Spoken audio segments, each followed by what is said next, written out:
Over a decade ago, I came home to discover that I was being moved out by my wife. We weren't in a great place, but I was blindsided. I was also served with a protection order that stated I could not come home without prior written permission. I had to go through my wife to see the kids, and it was in effect for 90 days. I was devastated. A relative connected me with a bulldog of a lawyer. This lady was brilliant and no nonsense. She filed a rebuttal to the protection order but told me that these things take time, and we were unlikely to see a judge before the 90 days were up. She was very clear that I must follow the court order to the letter and that if there was any evidence otherwise, I would be in an uphill battle if my wife renewed it. It only took one day before my now ex needed me to take the kids. I had crashed at a friend's house, so I had no place to take them. We agreed that I would watch them at home. I waited a few blocks away while waiting for an email. My ex called me, and I reminded her of the details of the order, stating that I wouldn't come until I had permission. This happened twice more within the first week when I waited down the street. So I told her I wouldn't leave where I was staying until I had the email, which was about 20 minutes away. I texted her to remind her.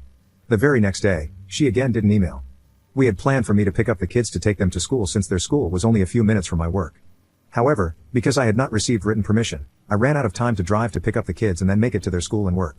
She called, furious that I wasn't there. I reminded her about the permission and explained that I was out of time. As a result, she ended up being very late to work that day.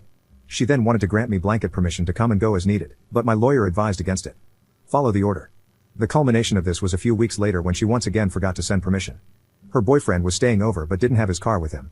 They both had to get to work, and that was the day I learned that he was her direct supervisor. My ex had to call a friend from work to pick up the kids and take them to school, and the friend found out. Of course, it got out at their workplace. Within a week of that, the boyfriend was fired over their relationship, and my ex was suspended. By this time, I had my own place, so the kids ended up staying with me most days. I later learned that the protection order was the boyfriend's idea. My ex was quite mad about it as it turned into evidence that I wasn't a threat to her or the family, and the judge was quite harsh with her over it when we settled for support and parenting time. She called it intentional and harmful parental alienation. Sucks to suck, doesn't it? Update 1. A decade ago, my then wife, now ex-wife, began a relationship with a guy and kicked me out of my house. The boyfriend was instrumental in blindsiding me and planning on how to keep me from my own kids. Ever since, I've kinda hated him. I've always been polite and respectful with the boyfriend because he'd become my kid's stepdad. But I swore that if ever I had the chance, I'd get back at him. I figured it would be something petty, but then he gift-wrapped my revenge, and I've been running with it for almost 3 weeks now. My kids are mostly grown now, some in university, some in grade school. The university kids live with me while the high school ones still go back and forth with their mom. I'm also remarried now. My wife and I each have our own vehicles, but my wife owns and insures a minivan for when we all go somewhere together. The kids are free to use it too, as only one of them has a car. We only have one set of keys, so I put an air tag on it. It's a little transponder that tracks its location. I put it on there in case the keys were lost. About 3 weeks ago, one of my older kids took the van out for the night but ended up staying at his mom's on the couch.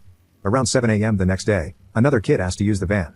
I pinged the air tag only to find out it was hours away in an industrial section of another town. I was quite concerned about why my kid was out there. I called him up, and he was at his mom's where he said he'd be.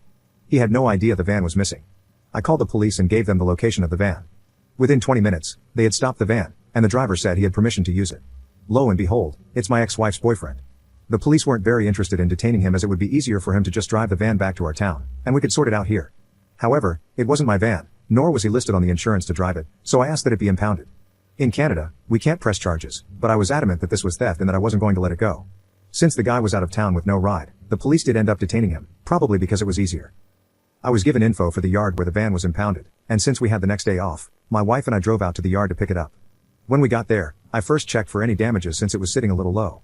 The outside didn't have any problems, but when I checked inside, I found that it was loaded with industrial fasteners and cable, think seismic mitigation. Turns out, the boyfriend used my wife's van to pick up stuff for work. My wife turns on her heels and walks to the office. I had to jog to keep up. She then asks who has access to the van. They say they have the only set of keys, so my wife is assured that only she or I can get access to the van. At this point, I get where she's going with this. I tell them, okay then, make sure you don't give the keys to anyone else if they show up. I had $35 with me, so I gave it to them as a tip. They promised me that no one would get in there, and they actually moved the van into a secured area within the yard. Then we went home without the van. We weren't even home from the long drive when I got the first text from the boyfriend about getting the equipment. I explained that we left the van as there were expenses we were not going to pay like towing, impounding fees, daily storage. I told him that he'd have to pay for them before I pick up the van. He was super mad and swore he would pay me back, but I said no way and hung up. Within an hour, I got a call from his boss. They needed the equipment ASAP for a time-sensitive job. I explained that it was impounded and that I wouldn't have time to get it until next week now. And I wouldn't go unless they paid in advance. The boss swore up and down at me. I calmly explained that I didn't steal a vehicle to transport his stuff. The boss was having none of that, so I said I won't tolerate that abuse and hung up. Then I blocked him and his company on every platform I'm reachable on. That was 3 weeks ago. Since then, I've been able to make excuses every single time the boyfriend tries to arrange picking up the van. Often because the kids don't have the van, so I have to drive them around. The boss has gotten through a few times using other numbers, and sent a ton of emails that I ignore, but I did reply and explain that both my wife and I need about 4 hours to do the round trip, and that it needs to be paid for ahead of time, and that it's added up. $25 a day for secure storage plus towing and impound fees, etc. In addition, I wanted to be paid for the fuel the boyfriend used, as well as our travel. The boyfriend and I agreed on the standard 58 cents per kilometer, and so the boss transferred us for the total cost of our driving. By now, the van has made 1 trip, and our car has done 2. It came to almost $600. So on Friday, it finally happened. My wife and I drove out and picked up the van. It was prepaid and ready to be released. I dropped off a dozen brews at the office when I picked up the keys and went to grab the van. However, I wasn't going to transport their stuff personally, so I arranged for it to be held at the yard at the same rate as a vehicle, unloaded it, and left right before it closed for the weekend. I got a call from the boyfriend asking when he can come by with a work truck to get the stuff. I told him it's still at the impound almost 2 hours away, and that the office opens Monday at 9. There was only silence on the other end, so I hung up after about 10 seconds. Through this, I've been getting vague updates from my ex, who I've got a good relationship with now.